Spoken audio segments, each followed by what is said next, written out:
নমস্কার, আমি রক্তিম। আজকে যে বইটা নিয়ে কথা বলবো সেই বইটা নিয়ে কথা বলার আগে একটা কথা বলি যে এই বইটা বা এই সিরিজটা বা এই প্রকাশনার এই সিরিজটাকে নিয়ে অন্তত পাঠ প্রতিক্রিয়াদাতাদের খুব বেশি প্রয়োজন আছে বলে অন্তত আমি মনে করি না। তার কারণ কোনো রকম আমার অন্তত চোখে সোশ্যাল মিডিয়ায় কোনো রকম পাঠ প্রতিক্রিয়া বইটার চোখে পড়েনি বইমেলার সময়। তথাপি সিরিজটা তার নিজের যোগ্যতায়, লেখক তার নিজের যোগ্যতায় এবং প্রকাশক তার নিজের যোগ্যতায় বইটা বইমেলার সময় আউট অফ স্টক হয়ে গেছিল। সুতরাং এটা প্রমাণ করে সিরিজ, লেখক, প্রকাশক এদের জনপ্রিয়তা।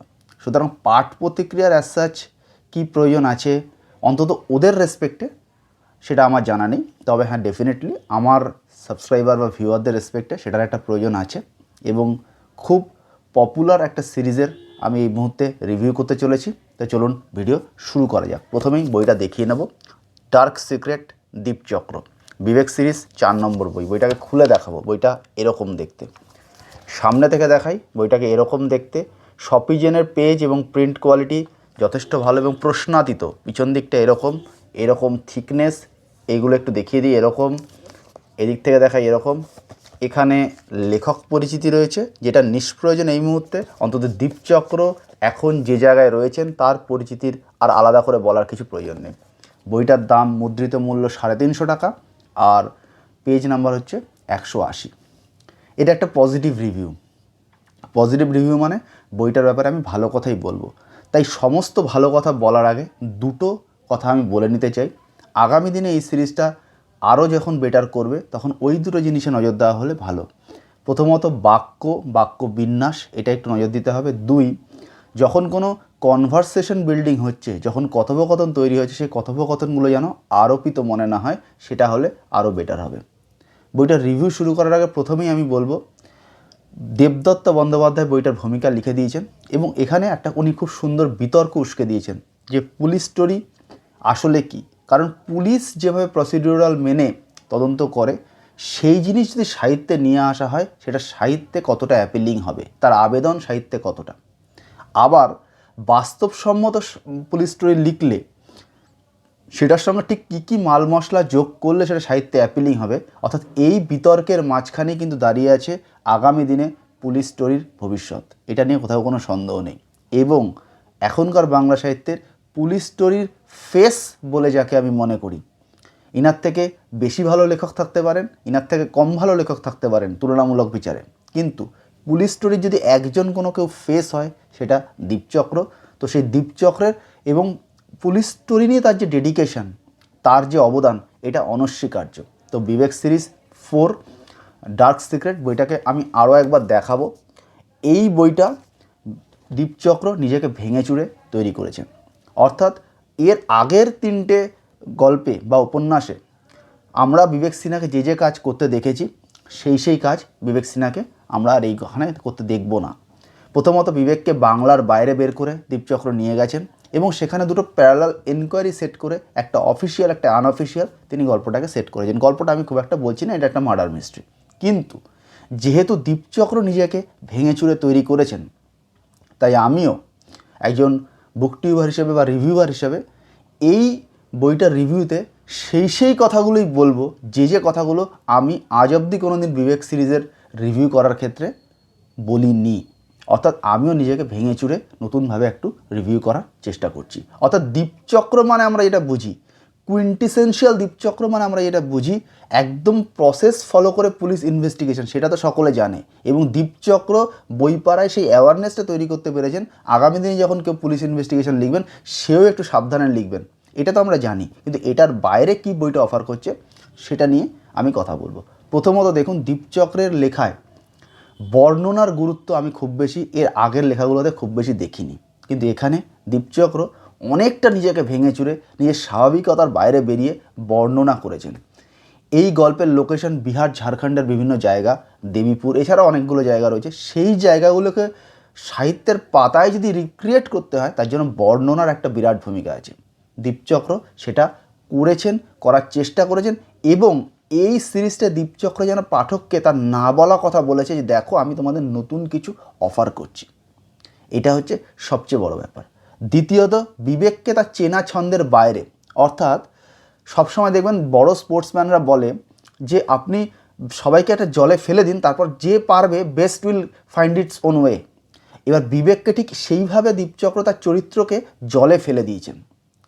অর্থাৎ চেনা সেট আপ, পুলিশি পদ্ধতির যে সুবিধা, সেই সুবিধাগুলো না দিয়ে বিবেককে চ্যালেঞ্জ ক্রিয়েট করে সেই চরিত্রটা কীভাবে তার মধ্যে দিয়ে এগোয়, এইটা দীপচক্র এখানে তৈরি করতে পেরেছেন।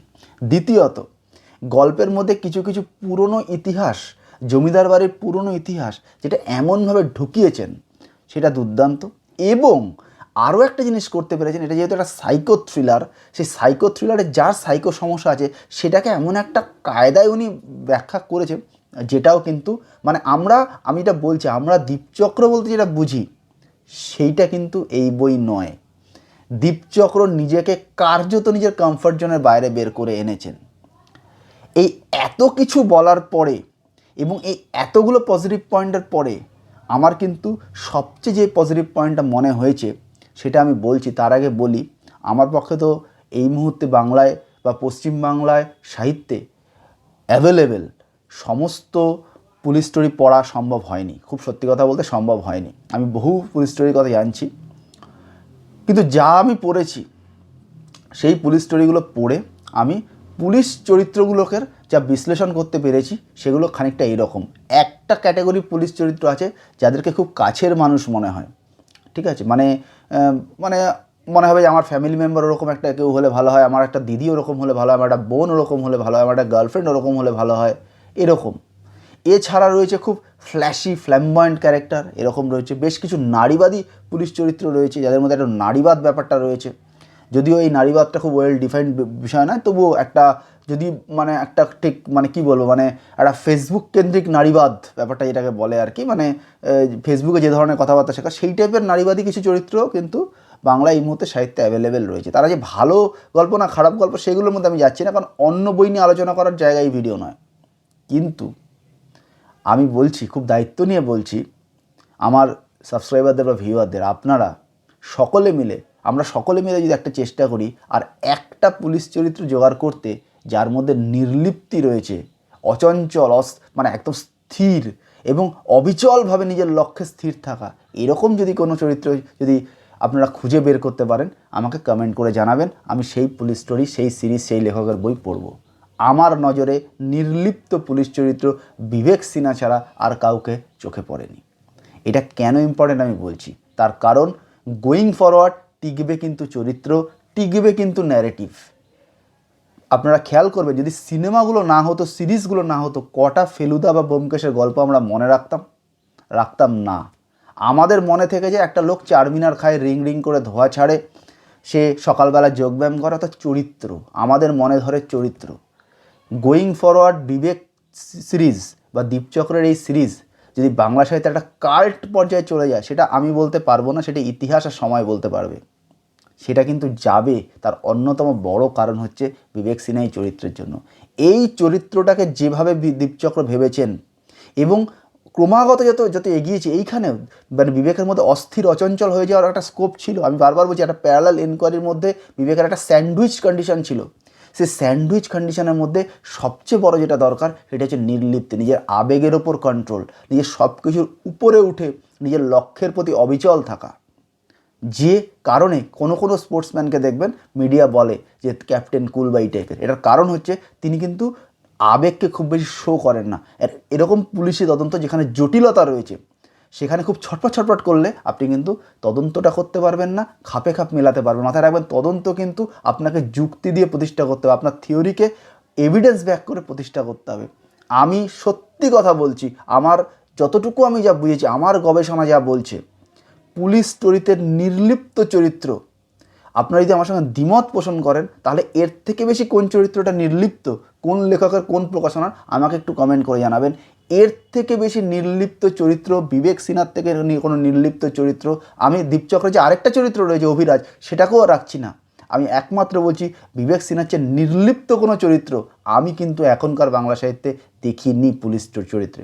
এবং এটা হচ্ছে এই বইয়ের বা এই সিরিজের সবচেয়ে বড় ব্যাপার। এবং কালকে যদি এটা কাল্ট হয় তার অন্যতম বড় কারণ হয়ে থাকবে বিবেকের নির্লিপ্তি। আমার এই ভিডিও ভালো লাগলে অবশ্যই একটা থামস আপ, চ্যানেল ভালো লাগলে সাবস্ক্রাইব। দেখা হবে পরের ভিডিও, ততদিন ভালো থাকবেন, টাটা।